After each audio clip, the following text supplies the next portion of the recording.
Dean Foster. Tom. Hey, buddy. You couldn't see, but he pointed at me, which was extremely rude. Oops. Your culture's showing.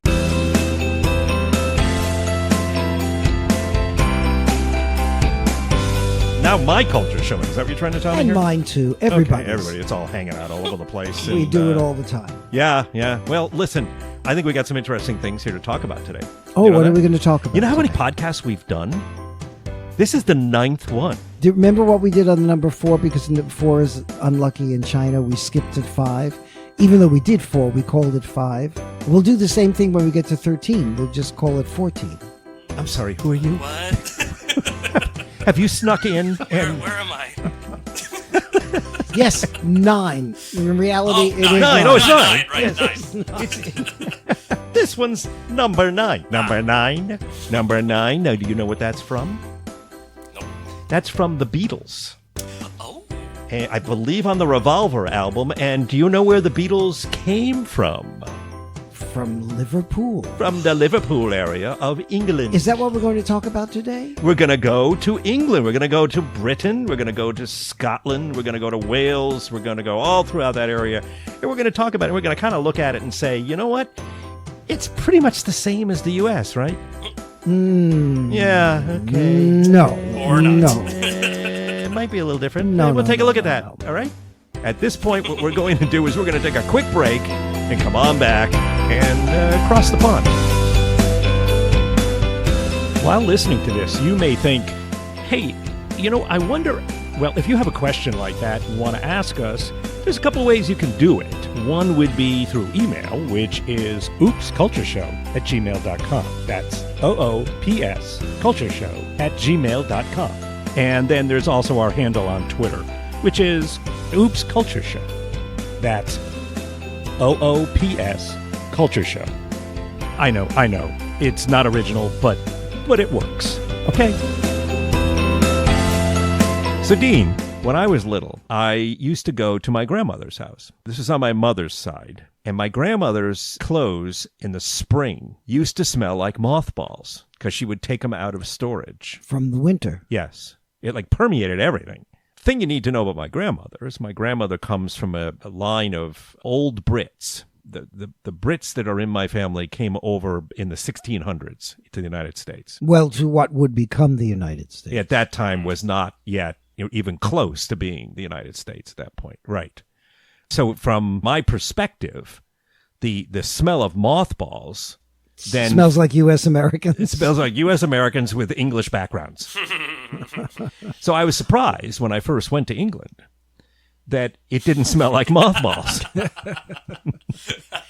And I think people do those things. I think they do it not, I didn't. Well, it's a very interesting point that you make about, and there's a cultural piece to that. Is there? Yes. Thank God. Otherwise, it's going to be a long session. In that, in the absence of any additional information, we usually make decisions about cultures based on the limited information we have. Sure. There is this perception between, when it comes to U.S. Americans and Britons, there's often this inherent perception that there's so much similarity. Yes. That we're really the same. Right. And therefore there isn't very much that we need to understand about each other. I think that's we don't already know. I think that's a very common assumption. And the cultural part of that is interesting, because the U.S. as a continental culture was separated from the rest of the world by two big oceans. Two big oceans. Right. Yep. And in its formation, historically, it's rejectionist. In other words, it rejected the founders of the nation, not the indigenous people who were here, but the founders of the nation were basically immigrants. They were Puritans. They were the people coming from Britain, from England at the time, but they were rejecting everything that they were leaving. Yeah. So there was a lot of leaving things behind. And this idea of leaving things behind continued with all immigrant groups, because most immigrant groups, with the exception of one large group, and that is African Americans. Mm-hmm. But most other immigrant groups that came to the United States came with the idea of leaving something behind. Right. So you leave economic desperation behind, you leave political oppression Starvation, behind, whatever you got, something along and those you lines. start, War, perhaps. and you go to America to quote unquote start all over again. Yes. So this idea of rejecting the rest of the world is formative to and inherent in U.S. culture. Yes. Therefore, when suddenly at the end of World War II, we find ourselves, the United States finds itself suddenly at the top of the heap, basically. Yeah. And in charge Yeah. for a short period of time. Right. There's this idea that, well, we really don't need to know about the rest of the world because we did it okay. Right. Right.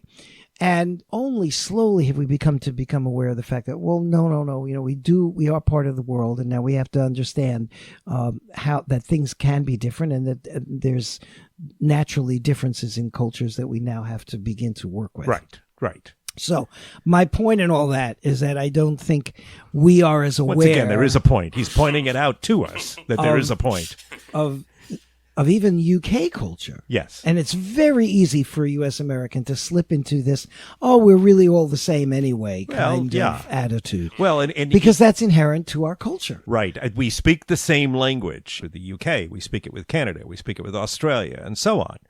And therefore, we understand each other. And it doesn't really turn out to be that way. Because understanding is in part, yes, based on language familiarity. It's easier to start a communication when you share somewhat of the same language. Right, without a doubt. Yeah. The ultimate end of the communication is going to be determined by your culture. Right.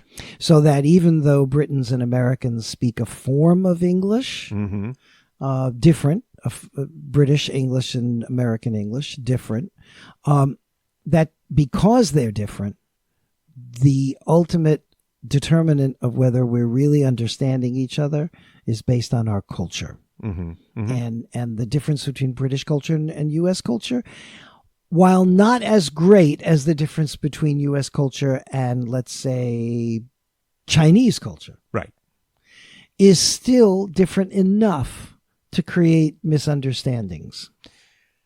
But I think it also comes, look, if you take someone from the United States of America and you tell them they're moving to China, they know there's a great difference between what is there in language and in everything they do. Right. They're sensitized to the fact that there will be differences. They know it. And that's precisely why the greatest failure rate for U.S. expatriates is in the United Kingdom. Okay, yeah. Because it's the failure to expect the differences that do exist. Yeah. All right, so if you walk into a pub in Britain and you step up to the bar and you want 2 beers and you flash the 2 sign. Yes. You know, that's the V for victory sign. But in a pub, you say, and I want 2 beers. Well, you're holding up two fingers. He doesn't get the concept that this is audio. So you're holding up 2 fingers and you say 2 beers. Right. Now, if the palm is facing out, no problem. Facing the person you're talking to.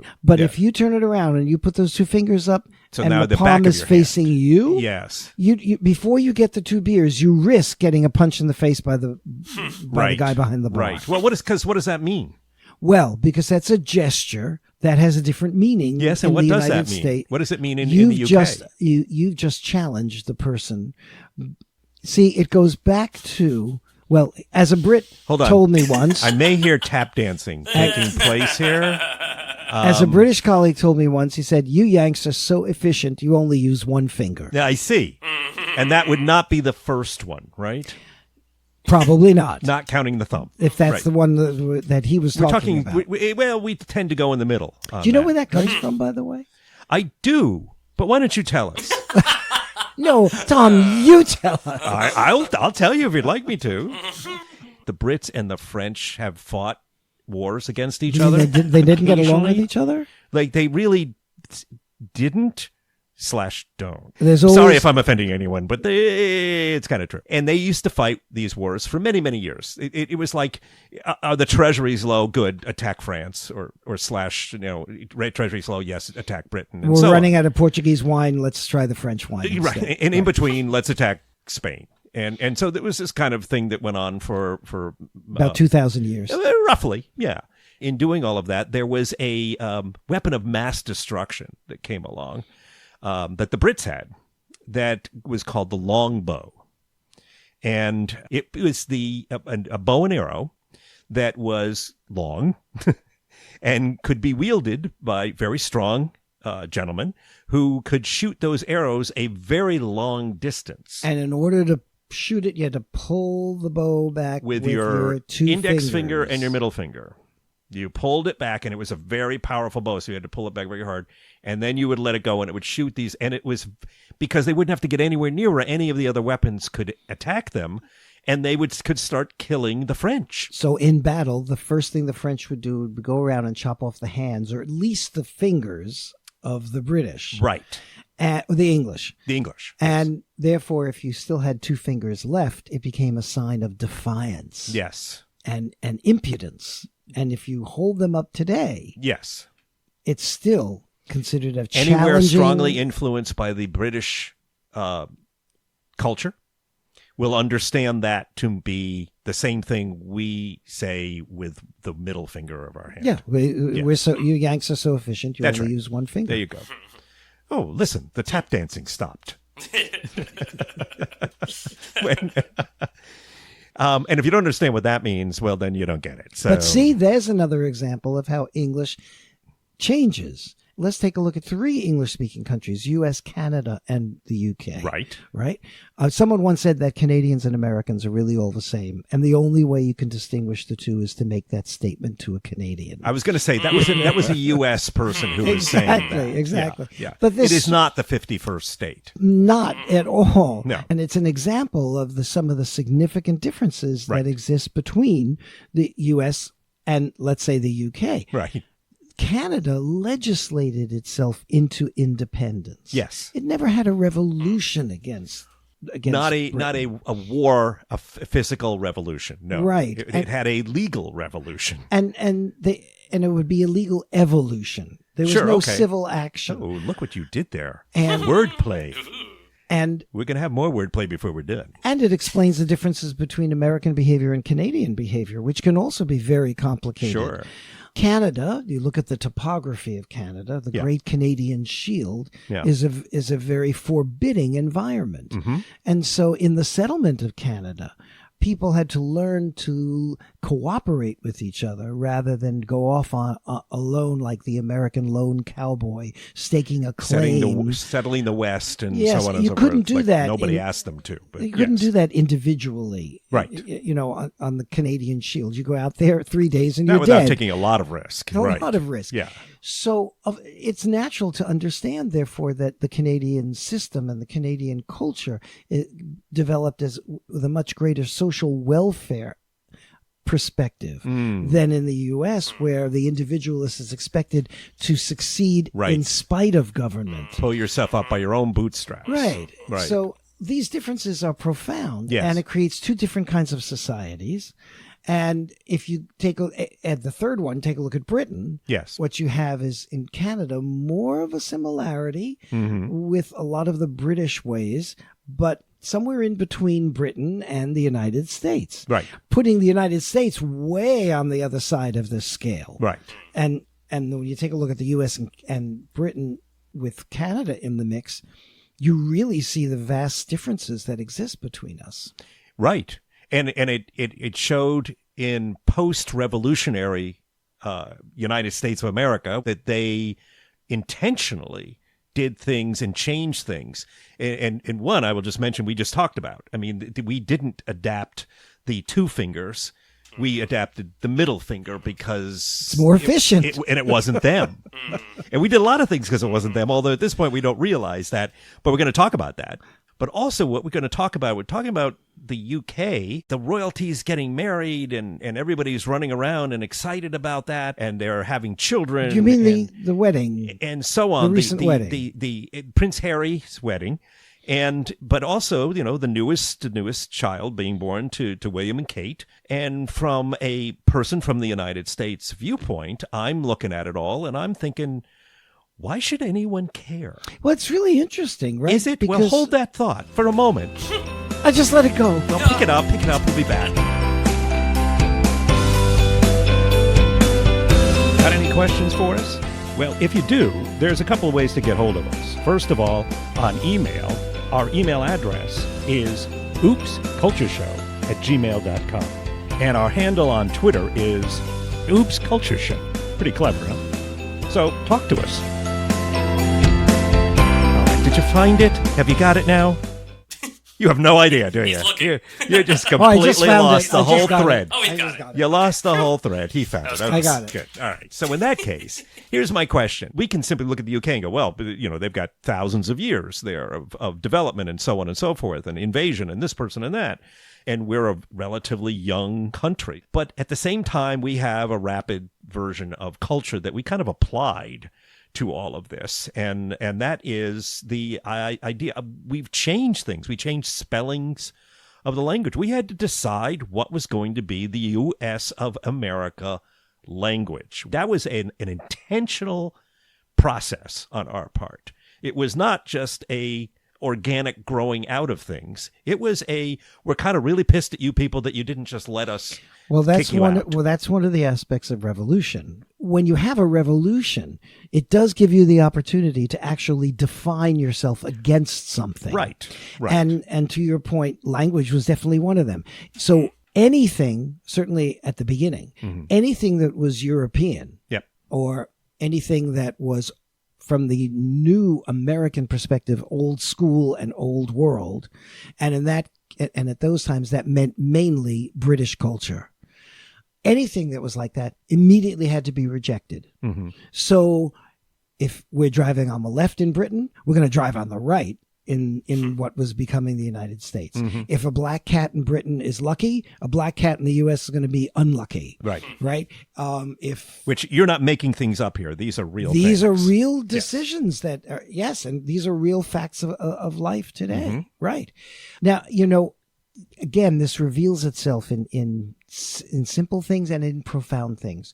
Why do U.S. Americans dine the way that we do?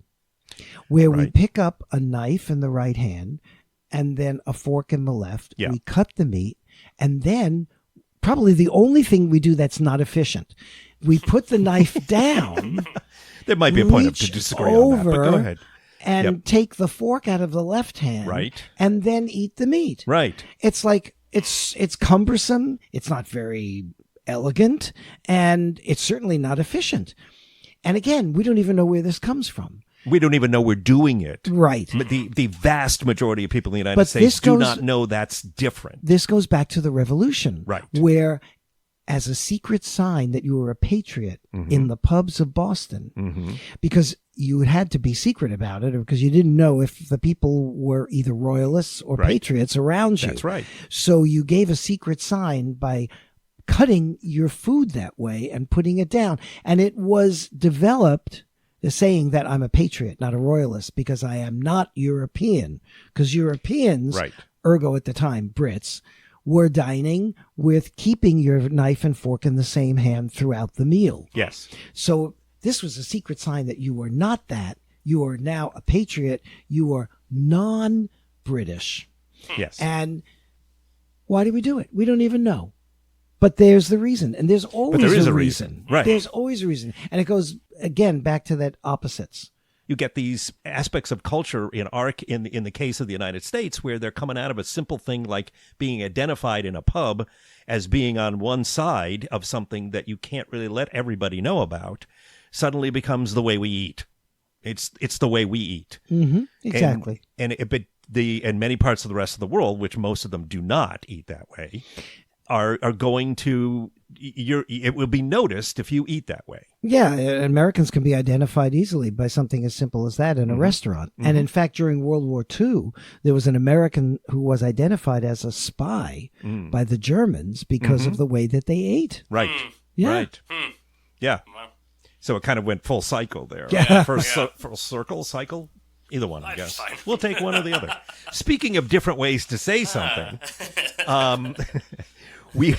there's also just in the language itself, we have words that we might recognize that the Brits say that we think we know what they mean, and they do not mean that, and vice versa.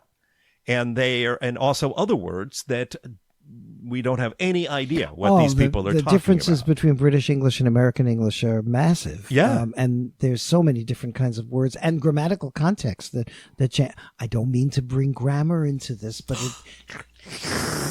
There goes the air sucked out of the room again. Grammar talk. It's time for Grammar Talk. there's the American sing. Oh, wait. I'm sorry. Are you done? Oh. And it's the end of Grammar Talk. Did-dee-doo. Well, glad that we was cleared that enlightening. up. Brought to you by the Oxford English Dictionary. But not really. I'm sorry. Were you saying something? Oh, no. Ain't a silent treatment. Use of silence. That's a different podcast. That's a different I'm podcast. sorry. That's a different podcast. Anyway, But there are we always terms. tell U.S. Americans, take the U.S. Americanisms out Yes. of your language, and this isn't only true speaking in Britain. This is true if you're speaking with any non-English speaker, certainly. Okay. But even other English speakers, Yes. because British English is different from Indian English, and that's English with an Inglish, the English that's spoken in India because of the British Raj. And the different words are being used. Right. So So let's talk about a few. if your Indian colleague says to you, do the needful, Mm-hmm. what does that mean? I have We don't no have that idea. expression in the U.S. I have no idea, Right. but I'm looking for a loo. You might. Excuse Okay. me. You might. But I actually, really honestly don't have any idea. what but that actually, it means okay. Do the obvious next step. means. Oh, okay. Take action Hey, based son on of a gun, what it we've actually makes discussed. perfect sense. Right. Yeah. Or let's prepone the meeting.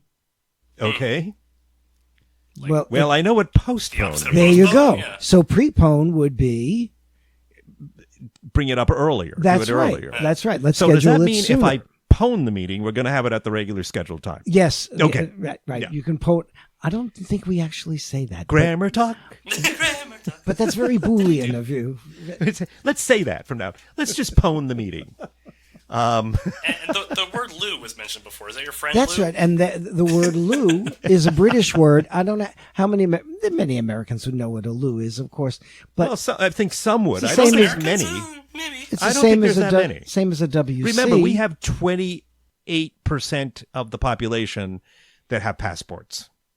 Okay, so loo. Dean, I was just in London for about a week, and it took me until the end of my trip to remember that loo was a name for a toilet. Right. It's And you've toilet. traveled a lot. Yeah. And it goes back to the old French and British rivalry, because when the Brits were in France, Yes. they would walk down the streets of a town and they would hear the French. This is back in the medieval days, Okay. medieval times. They would hear the French announce "Gare de l'eau," look out for the water, as the dirty water inside the house was thrown out the window. This is a lovely time to live, back in the good old days The of good the old medieval. days. Yes. Things are better. Yeah, Things good are always old better. plague. That's what we miss right We need now. another one. Yeah, I Sure. love that time. Sure. That and horse dung all over the All place. over the street and Yes. unpaved roads, And people dung being thrown out the windows. yeah, Yep. an average lifespan of 20. But anyway, So loo would be throwing water the in French. the dirty Right. water out, and they'd hear "Gare de l'eau, gare de l'eau," Interesting. De l'eau, and they right. came back to Britain with basically loo turning Mm-hmm. into water closet Yes. into the toilet facilities. Right. Right. Right. Huh. Interesting. And sure, and that's there's many things that end up being that way still. Between in the United States, other than people who do have the familiarity with it, they would not know what loo is. At the same time, just definitions. Why don't we stay in the bathroom? Because bathrooms are always fun. Well, it's always it's kind of like a joke in Britain and in Europe. And by the way, I do make the distinction, and we'll talk about that in a second, about Americans looking for the bathroom. The bathroom, right? We're not looking for a bathroom The restroom. or a Yeah. restroom. What are we doing in I there? don't know. Everybody Why Brought practice the it. couch in here, Practice it. You're looking for a toilet. right? Say the word toilet. Well, That's I what might it be, is. but I also might be looking to wash my hands, Well, then you're looking for a washroom. right? All right, but you're not looking for a bathroom or a restroom. Well, if I'm going to take a bath, If you walk into a restaurant asking for that, you might get a strange look, and especially when you try to explain it. Well, that explains much of things that have happened to me in restaurants. But and the baths in many countries can be where you go and soak, right? And hot baths. So, right. So it's That's different. right. It can be different depending on where you are. As opposed to washing up. Right. Yeah. So or washing down. Who knows? So we have a water closet there where the WC. Yeah. And so if you have the water closet, then what does that tell me, though? Does that tell me they keep the water in there? Or if you're looking at it from our side, from the United States side of the Atlantic, and it can be very confusing. That doesn't sound like a place that I should go to the bathroom. Mm-hmm. Well, now you know. The more you know. Well, yeah. Don't sue us, NBC. I think I did know that, but But here's some confusion that we should clear up. That oftentimes Britons find offensive, that lack of knowledge that Americans have about even the basic geography. I mean, the idea that you could confuse a Scot with a Welshman or an Englishman.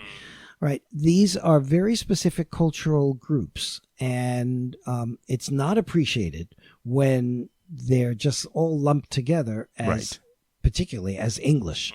Well, that's it. England is a different place. Right. Let's get it straight. There is the geography of Britain, which is a rather large island. And if you put a few of the smaller islands around that in together, that's Great Britain or Greater Britain. But that's a geographical term, right? On that island, however, you've got lots of different cultural groups, and historically, those cultural groups going back were one of the most influential groups were the English. And the English crown, which is the monarchy today and has been for several hundred years, ruled over many of these other cultural groups on that island, like the Scots and like the Welsh. And the Welsh and the Scots fought significant battles against the English to retain their sovereignty and lost, more or less. Yes. Use the term Briton or British to describe people who live on the island as an outsider, as a non-Briton, because you're safer, because technically that's true for everybody there. But if you start to get into cultural terminology and refer to somebody as English, you better know that they are. Because from England. From England, because if they're really Scot or Welsh or Irish, that could be really offensive. Right. These groups have lots of complicated feelings about each other. Certainly coming from Scotland and from Wales. Yes. There's a lot of issues and many, many, many years of that, as you described. And I remind all U.S. Americans also that Ireland is a separate sovereign nation. It's not even part of the U.K. Right. Although there is a geographical part of the northern island of Ireland that is part of the United Kingdom. That's called Northern Ireland. And that is still a very hotly debated issue. So on that cheery note, I want to know I want words that would be very confusing and perhaps embarrassing, because embarrassing is really fun. What's that? Excuse me?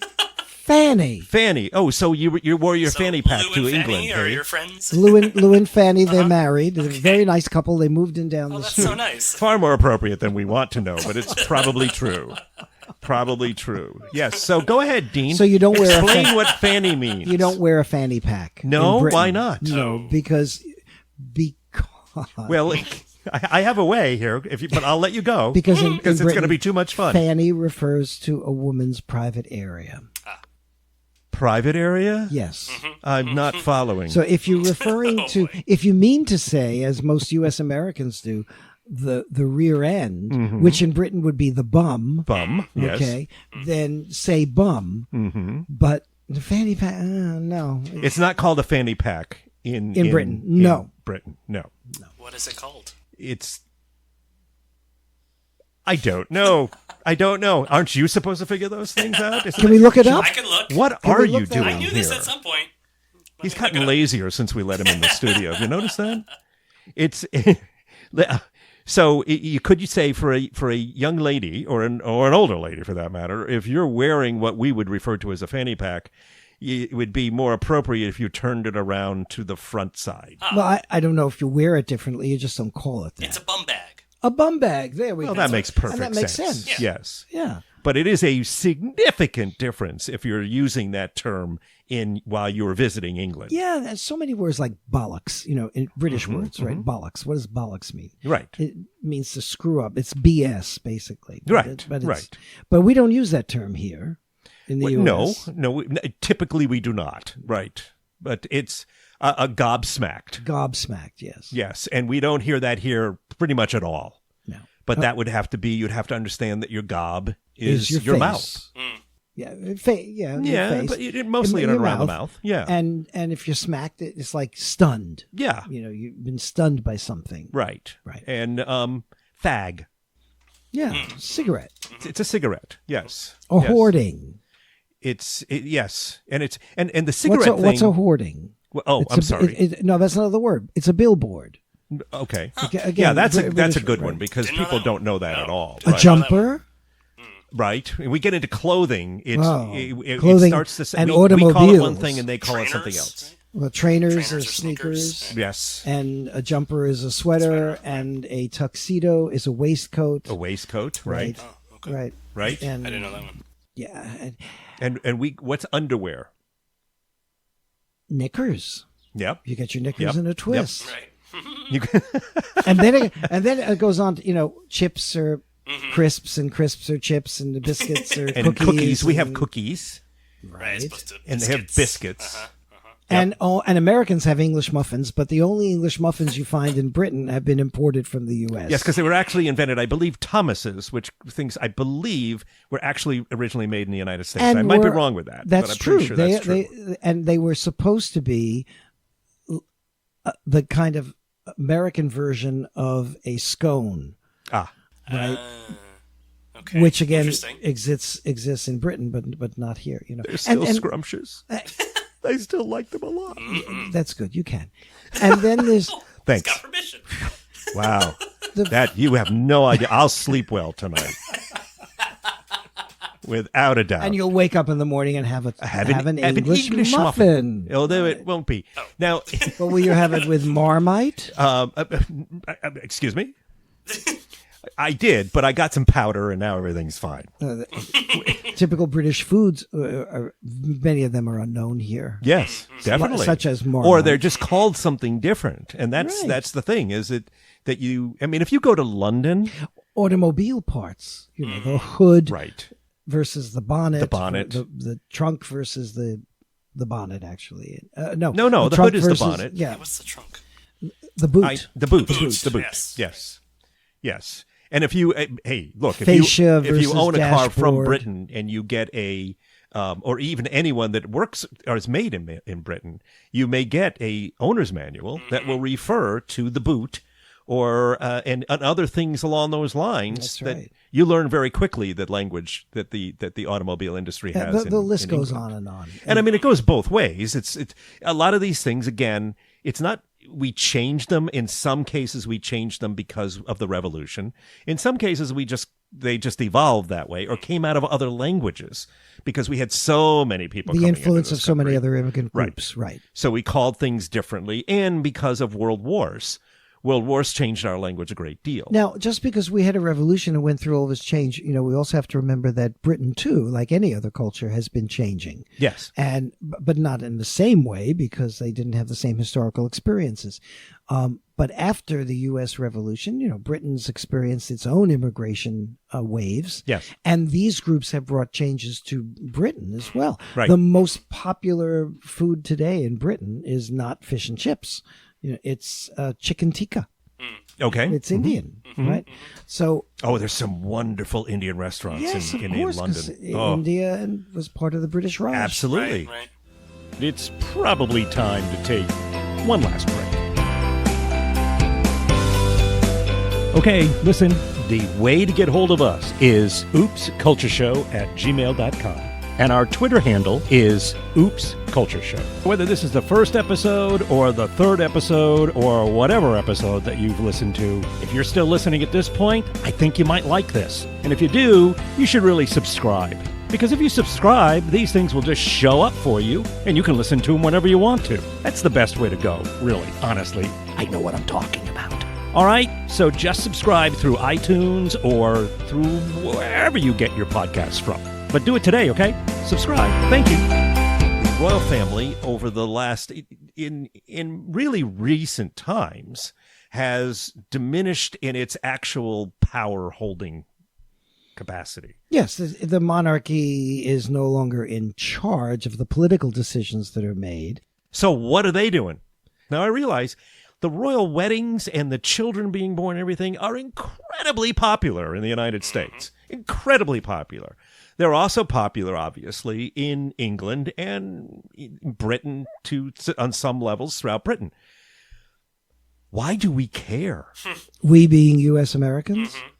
Or almost anyone. No, I think on some level we care for the same reason that Britons care, which is it's great fun and it's a great distraction from the woes of daily life. Okay. And it allows us to project our fantasies of what it must be like to live a royal life.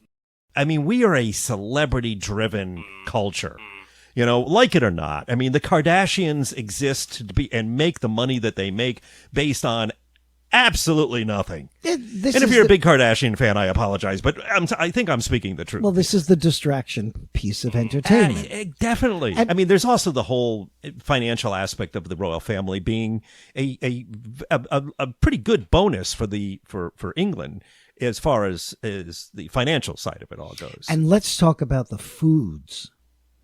Because of the royal family? No. What are they eating? I wondered what happened to all those dogs.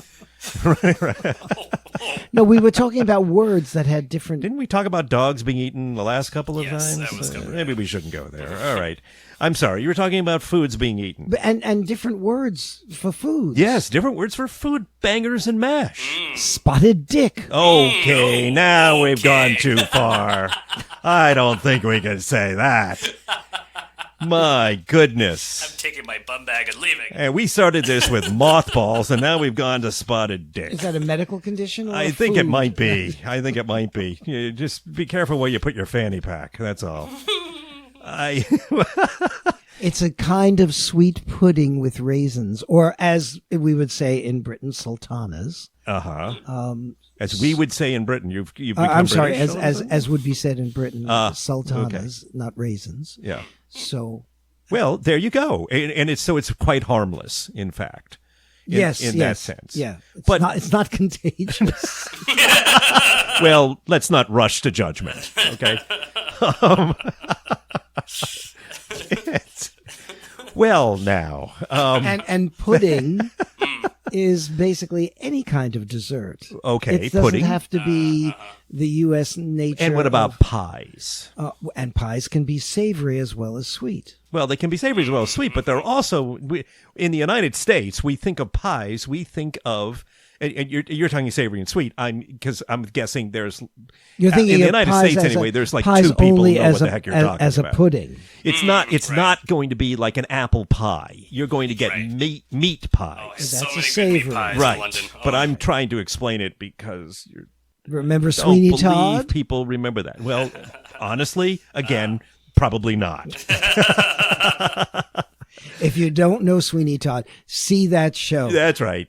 Or at least read up about it and listen to a couple of the songs. It's about so much more than meat pies. It's a whole different meat pie. But Dean, you just reminded me. I went and got high tea in London when I was there, and I was offered a slice from the pudding tray, and that just clicked it. I didn't even think of it at the time. And but, what was it was a dessert tray. A dessert tray. It was more than just puddings, right? Yeah. And I think I thought at the time, oh, it'll be puddings, and then realized, no, that's not the case. It's just different. And I will say that I'm also a huge fan of the variety of pies that they have in cottage pie, shepherd pie, and so good. My favorite pie is fish heads pie. Oh. Is that right? And it comes from the Cornish coast, the southwest coast of Britain, and it's like a fish pie. Yeah. Only they stick They stick the heads of the fish. You like to go to the fish head, don't you? And I don't like fish heads necessarily. Oh, please. You've been revealed as a closet Just fish accept it. header. Any other word that you can think of that would be is a fun word that would be in either direction? Like we use fanny here, and that doesn't work over there, and so on. That you can. I asked where the line was, and Right. the person I asked gave me a strange look, and then said, "Oh, you mean the queue?" Oh, right, queue. Yes, it's the queue. That's right. That's I have one that can be very confusing for people especially going on work there, and that would be to table something. very important. Yeah. Which is exactly the opposite meaning Right. in the United States. Right. In the U.S., when we want to table something, that usually means we're putting it aside, Putting for aside for a discussion later later. date. Yes. And in Britain, to table something means to put it on the table now, Which seems We're to going make to more deal with sense it to at me. this moment. Right. to Right. talk about it now. And many U.S. businessmen have gone over there and said, let's table that idea. And the Britons keep on talking about it. And then Which can the be very Americans- annoying because It's you very don't know annoying. what's going on. And by the way, Both is it directions. okay do we have to say Britain or can we say Brit? Well, I don't know. What do you think? Yeah, you're what do the you think? you're the guy You're the here. expert. I mean, what are we doing here? I've asked this question of many of my British colleagues. Yes. And in order to do as Britons do, to be polite about it, they'll often say it doesn't matter. If we can refer to Americans as But what are they really thinking? If we can refer to Americans as Yanks, Mhm. then you can refer to us as Fair Brits. enough. That's Okay, fair. all right. And in World War II, that was very common between the Brits and the Yanks. They Yeah, they I would refer to still each other tend, as that. unless I got some clear signal that it was truly okay, I would refer to my colleagues as Britons. Britons. Yeah. Yes. Like, All Okay. formal. and of course that could disappear, and they could very quickly say, "Oh, it's okay. You can Yeah. call us Brits." But Yeah. you just want to be sure about that, and be willing to then be referred to as the Yank. Well, the thing is that I don't think there is actually... even if you're from a different part, not Right. from the Northeast. That of the refers US. to anyone from the U.S. Right. Yeah. And would they call us a Yankee as opposed to us, like with us calling them a Briton? No, because I think when a non-U.S. American uses the word Yankee, it has a lot of connotations, some of which are very negative. Right. But when a Brit says Yank, it's more like we're Buddies. We're cousins. Yeah. Yeah. Yeah. Yeah. So it's a term of endearment almost. Right. But Right. very informal. Yes. Right. Yeah. But that's a little different between the two also. And that's something to be aware of. That's all. It's good to know. Yeah. And, well, there you go. Well, thank you, gentlemen. You did quite well. So, at any rate, here we are at the end of yet another podcast, and we're coming back across the pond. I would like to say that anyone out there, especially those of you who might be listening from the UK as a whole, from Britain and its various sections, if you have a word or two that you think are kind of fun and interesting or confusing, we'd love to hear about it. And the same thing for all the rest of you in the U.S. as well. Really anywhere in the world. Because we'd love to pass on those words and get people understanding what the heck's going on. That's sort of, I guess, and that's kind of the reason we're here. That and the fact that I'm so darn lovable. Aw. Okay. All right. Even I don't think that was appropriate. And so are you, Dean. Dean Foster? No, I'm not. And let's not pretend. He's I not am. lovable at all. No. He's not. No. All right. No. He's curmudgeon comes to mind.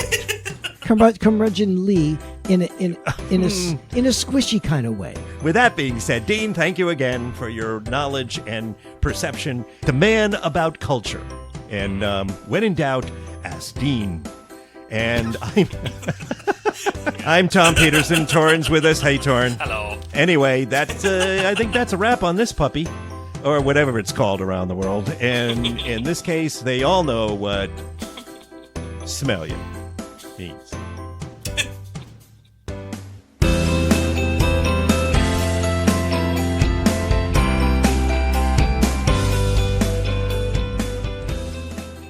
Just want to bother you one last time to say we're a brand new podcast here at Oops, Your Culture's Showing, and we could really use your help by subscribing to the podcast.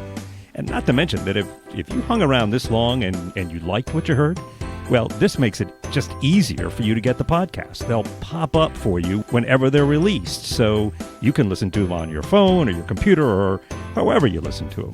And it's easy to get, too. Just Subscribe using iTunes or wherever you get your podcasts from. It really isn't hard, and we could really use your support. So, from all of us here at Oops, Your Culture's Showing, thanks.